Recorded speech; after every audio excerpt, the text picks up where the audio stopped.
Hi friends, இன்னைக்கு valid parenthesis எப்படி solve பண்ணலாம் சொல்லி பார்க்கலாம்.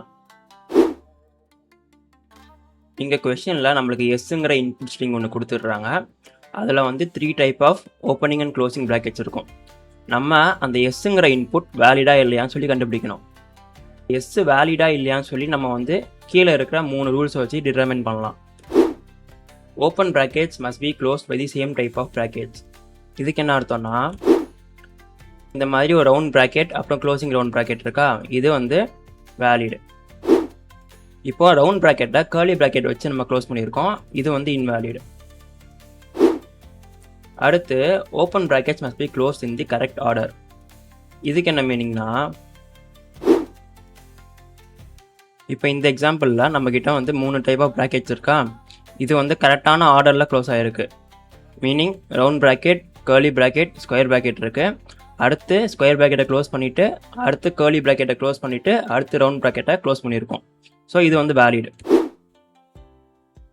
இந்த எக்ஸாம்பிளில் ரவுண்ட் ப்ராக்கெட்டை ஓப்பன் பண்ணியிருக்கோம், அப்புறம் ஸ்கொயர் ப்ராக்கெட், அப்புறம் நம்ம வந்து இந்த ஸ்கொயர் ப்ராக்கெட்டை க்ளோஸ் பண்ணாமலேயே வந்து ரவுண்ட் ப்ராக்கெட்டை க்ளோஸ் பண்ண ட்ரை பண்ணுறோம். இந்த ஆர்டர் வந்து நமக்கு தப்பாக இருக்குது, அதனால் இது வந்து இன்வேலிட். மூணாவது என்ன சொல்கிறாங்கன்னா, every close bracket has a corresponding opening bracket of the same type. இதுக்கு என்ன அர்த்தம்னா, இப்போ இந்த எக்ஸாம்பிளில் நம்மக்கிட்ட வந்து ரவுண்ட் ப்ராக்கெட், கர்லி ப்ராக்கெட்ஸ் இருக்கா, இதுக்கு corresponding opening and closing brackets இருக்குது. இப்போ இந்த எக்ஸாம்பிளில் நம்மக்கிட்ட அந்த ஃபஸ்ட்டு கேரக்டரில் வந்து ஓப்பனிங் ப்ராக்கெட்டே இல்லாமல் அப்படியே நம்ம க்ளோஸ் பண்ணியிருக்கோம்.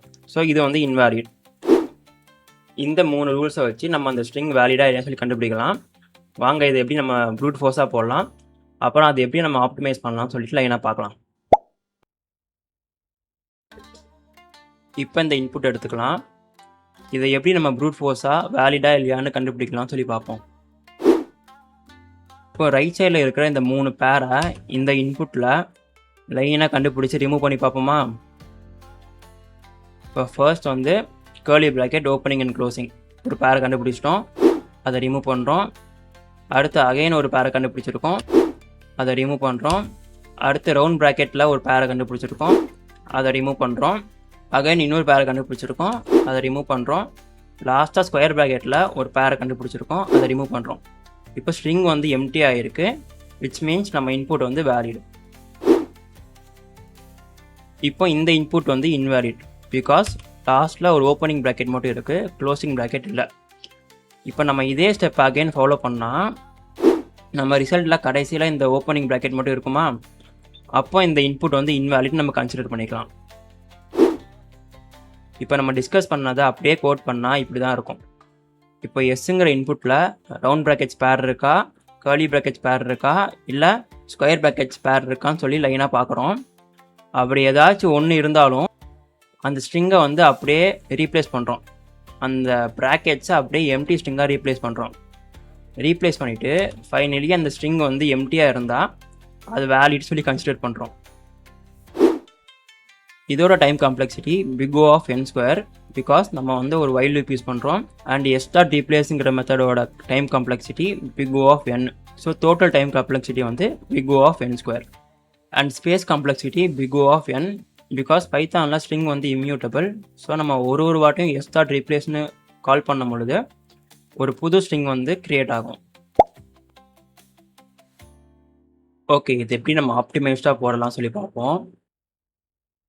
இப்போ நம்ம அறையில் இருக்கிற ஒரு ஓப்பனிங் ப்ராக்கெட்டையும் ஏதாச்சும் ஒரு டேட்டா ஸ்ட்ரக்சரில் ஸ்டோர் பண்ணி வச்சுக்கிட்டு க்ளோசிங் ப்ராக்கெட் வரும்பொழுது நம்ம லாஸ்ட்டாக என்ன ஓப்பனிங் ப்ராக்கெட் ஸ்டோர் பண்ணோமோ அதை எடுத்து நம்ம கம்பேர் பண்ணி பார்த்தா நம்மளுக்கு வந்து அது வேலிடாக இல்லைன்னு கண்டுபிடிக்க முடியுமா. எக்ஸாம்பிளுக்கு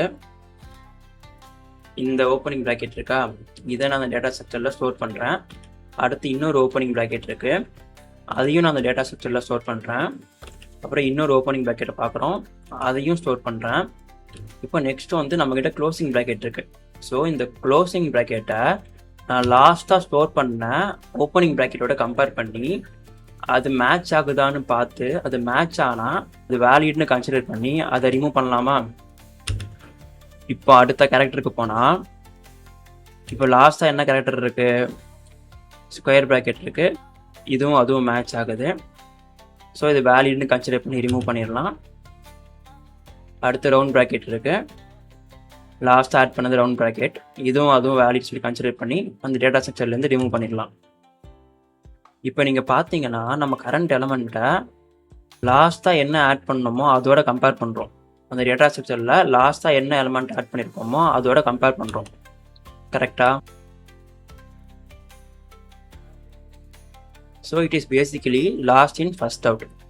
இந்த சினாரியோவுக்கு நம்மக்கிட்ட ஆல்ரெடி எக்ஸிஸ்டிங்கில் ஒரு டேட்டா ஸ்ட்ரக்சர் இருக்குது, விச் இஸ் ஸ்டாக்.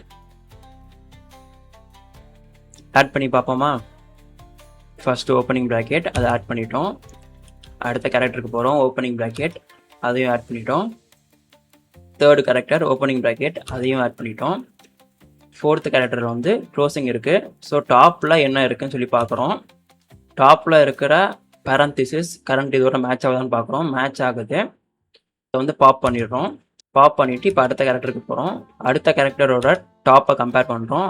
மேட்ச் ஆகுது. அதை ரிமூவ் பண்ணிடுறோம். இப்போ அடுத்த கேரக்டருக்கு போகிறோம். அதோட மேட்ச் ஆகுதான்னு பார்க்குறோம். மேட்ச் ஆகுது. ரிமூவ் பண்ணிடுறோம். இப்போ ஸ்டாக் வந்து எம்டி ஆகிடுது. ஸோ இந்த இன்புட் வந்து வேலிடான இன்புட். இப்போ எக்ஸாம்பிளுக்கு நான் இன்னொரு க்ளோசிங் பேரந்திசிஸை ஆட் பண்ணுறேன்.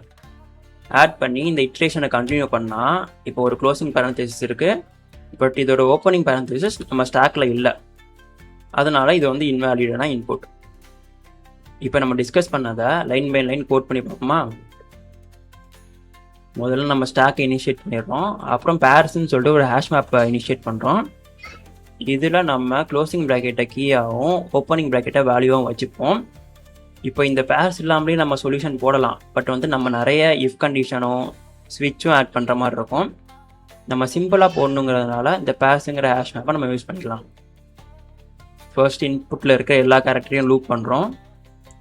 இப்போ அது ஓப்பனிங் ப்ராக்கெட்டா க்ளோசிங் ப்ராக்கெட்டான்னு பார்க்குறோம். இப்போ அந்த கேரக்டர் வந்து பேர்ஸில் இருந்துச்சுன்னா அது வந்து க்ளோசிங் ப்ராக்கெட், பிகாஸ் நம்ம கீ வந்து க்ளோசிங் ப்ராக்கெட்டாக தான் வச்சுருக்கோம். அப்படி இல்லைனா அது ஓப்பனிங் ப்ராக்கெட்னு கன்சிடர் பண்ணி ஸ்டாக்கில் அப்பன் பண்ணிக்கலாம். ஃபர்ஸ்ட் ஸ்டாக் நான் எம்டியாக இருக்கான்னு பார்க்குறோம். அப்புறம் ஸ்டாக்கோட டாப் எலமெண்ட் கரண்ட் பேரோட மேட்ச் ஆகுதான்னு பார்க்குறோம். இப்போது ஸ்டாக் எம்டியாக இருந்துச்சுன்னா நம்மக்கிட்ட எக்ஸ்ட்ராவாக ஒரு ஓப்பனிங் ப்ராக்கெட் இருக்குன்னு அர்த்தம். அண்ட் ஸ்டாக்கோட டாப் எலமெண்ட் மேட்ச் ஆகலைன்னா நம்மளோட பேர் இன்வேலிடான இன்புட் சொல்லி நம்ம அப்படியே ரிட்டர்ன் பண்ணிடலாம். அப்புறம் கடைசியில் வந்து ஸ்டாக் எம்டியாக இருக்கான்னு செக் பண்ணுறோம். ஸ்டாக் எம்டியாக இருந்தால் ட்ரூவாக ரிட்டர்ன் பண்ணலாம். ஸ்டாக் எம்டியாக இல்லைனா அந்த ஸ்டாக்கில் வந்து ஓப்பனிங் ப்ராக்கெட்ஸ் இருக்குன்னு அர்த்தம். ஸோ அது வந்து இன்வேலிடான இன்புட் தானே, அதனால் ஃபால்ஸ்ன்னு ரிட்டர்ன் பண்ணிடலாம். இதோட time complexity big O of n, because நம்ம ஒரு ஃபார் லூப் தான் யூஸ் பண்ணுறோம். ஸ்பேஸ் காம்ப்ளெக்சிட்டியும் big O of n, because நம்ம ஓப்பனிங் ப்ராக்கெட்டை ஸ்டாக்கில் சேவ் பண்ணுறோம். ஓகே, இதோட இந்த வீடியோ முடியுது. And make sure to subscribe the channel for upcoming videos. Thank you.